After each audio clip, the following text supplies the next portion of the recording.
नमस्कार, आप देख रहे हैं आर हिंदुस्तान न्यूज़। आनंद सक्सेना के साथ मध्य प्रदेश के बैतूल से संवाददाता शशांक सोनकपुरिया की रिपोर्ट।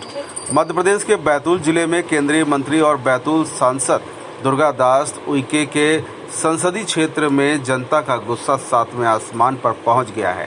ताज़ा मामला जिले के मुल्ताई से सामने आया है, जहां ट्रेनों के स्टॉपेज को लेकर लोगों की नाराजगी अब सड़कों तक पहुंच चुकी है। समाजवादी पार्टी के वरिष्ठ नेता अनिल सोनी ने केंद्रीय मंत्री को लेकर विवादित बयान देते हुए कहा कि अगर मंत्री ट्रेनों का स्टॉपेज नहीं दिलवा पाए तो जनता उनका मुंह काला करेगी। मामला उस वक्त और भी गर्मा गया जब बीजेपी के नगरपालिका सभापति अजय यादव ने एक सार्वजनिक मंच से केंद्रीय मंत्री से तीखा सवाल किया। 2 बार सांसद रहने और अब केंद्रीय मंत्री बनने के बाद भी मुल्ताई में एक भी ट्रेन रुकवा नहीं पाए। मंत्री उइके ने जवाब में जल्द समाधान का भरोसा दिलाया, लेकिन जनता का गुस्सा अब आंदोलन का रूप लेने लगा है। राजनीतिक घमासान तेज है। भाजपा जिला अध्यक्ष सुधाकर पवार ने सपा नेता के बयान की कड़ी निंदा करते हुए कहा कि विपक्ष झूठी अफवाहें फैलाकर माहौल बिगाड़ रहा है। उन्होंने दावा किया है कि मंत्री उइके ने हर बार रेल मंत्री से स्टॉपेज को लेकर बात की है। अब देखने वाली बात यह होगी कि अब के बार केंद्रीय मंत्री मुल्ताई की जनता गुस्सा शांत करवा पाते हैं और उनको मना पाते हैं, या जो आज धमकी के कल सच होने की कितनी संभावना है। यानी कि जो आज धमकी है वो कल कितनी सच होने की संभावना है, ये देखना बाकी है। वरिष्ठ नेता समाजवादी पार्टी अनिल सोनी द्वारा अवगत कराया गया। फिलहाल आप सुरक्षित रहिए, जुड़े रहिए आर हिंदुस्तान से। नमस्कार। नमस्कार सर, मैं आपसे ये पूछना चाहता हूँ कि अभी जो यहाँ पर भारतीय जनता पार्टी के सभापति अज्जू यादव जी का सम्मान किया गया है, तो किस विषय को लेकर यह सम्मान किया गया है? अज्जू यादव ने, जो कि भाजपा के तिलक वार्ड के पार्षद है, पहली बार किसी भाजपा के नेता ने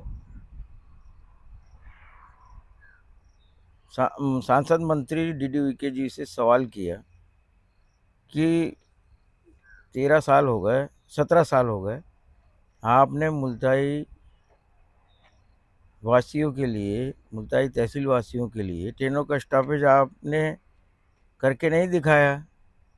लोग हमसे सवाल जवाब करते हैं। पवित्र नगरी है, आप ट्रेनों का स्टॉपेज कब करके दिखलाएंगे? और वीडियो में यह भी देखा गया कि आप यह कहते हुए भी नहीं चूके कि अगली बार सांसद महोदय जी के मुंह पर काली पोत दी जाएगी। तो कहाँ तक मतलब ये गुस्सा जो इतनी हद तक आपको आया था, तो कितना वेदना है क्या मुल्ताई में ट्रेन की स्टॉपेज को लेकर? क्या वास्तव में इस प्रकार की कोई समस्या है कि आप लोग कब से ये लड़ाई लड़ रहे हैं? हजारों लड़के, छात्र छात्राएं भोपाल, इंदौर, नागपुर, पूना, बेंगलुरु, कम से कम मुल्ताई क्षेत्र में ही 5000 छात्र छात्राएं पढ़ाई करने, नौकरी करने, रोजगार पाने इन शहरों में जाते हैं। संसाधन न होने की वजह से उन्हें, उनके माता पिताओं को बहुत खर्चा आता है। आज इंदौर बस में बैठो तो 2000 रुपये किराया लगता है। जो यात्रा 200 रुपये में होगी उसके 2000 रुपये देने पड़ रहे हैं मजबूरी में। हमने 20 दिन आंदोलन चलाया जन आंदोलन मंच ने बस स्टैंड पर, और ये खुद महाशय धरना स्थल पर आए थे, यह कह के हमारा आंदोलन तोड़वाया था कि मैं शीघ्र ही ट्रेनों का स्टॉपेज करके दिखलाऊंगा। अभी तक मुल्ताई को इस प्रकार की कोई सुविधा ट्रेन के संबंध में मिली है क्या? नहीं दी, उन्होंने एक भी ट्रेनों का स्टॉपेज करके नहीं दिखलाया। जन आंदोलन मंच के माध्यम से क्या चाहते हैं आप? नहीं, हम नहीं चाहते, ये जनता की मांग है और जनता का आंदोलन है, हमारा कोई निजी मामला नहीं है जी। ये लोगों की पुकार है। लोग ये कहते हैं कि ताप्ती नगरी है, पवित्र नगरी है, उद्गम स्थल है। अभी यहाँ पर शंकराचार्य जी आ रहे हैं, उनसे भी पूछिए ना, वो भी तो कह रहे हैं ना। तमाम सब जो धार्मिक कार्यक्रम होते हैं, मुल्ताई पवित्र नगरी है, मोदी जी के क्षेत्र में जाके गए ताप्ती जी अरब सागर की खाड़ी में गिरती है, खंबात की खाड़ी में गिरती है, तो उसका लिंक तो मुल्ताई का सीधा सूरत और गुजरात से जुड़ा हुआ है। तो आप एक दो ट्रेनों का स्टॉपेज नहीं करा सकते।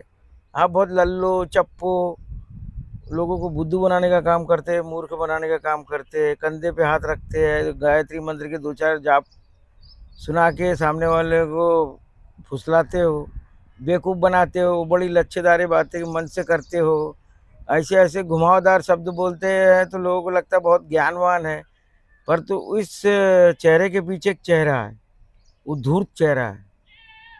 कैसे गुमराह करना ये उनको अच्छी तरीके से आता है।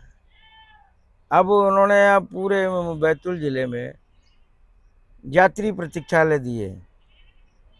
नियम अनुसार जो भी सांसद निधि का निर्माण कार्य होता है उसमें निर्माण एजेंसी का नाम लिखा जाता है और लागत लिखी जाती है ना।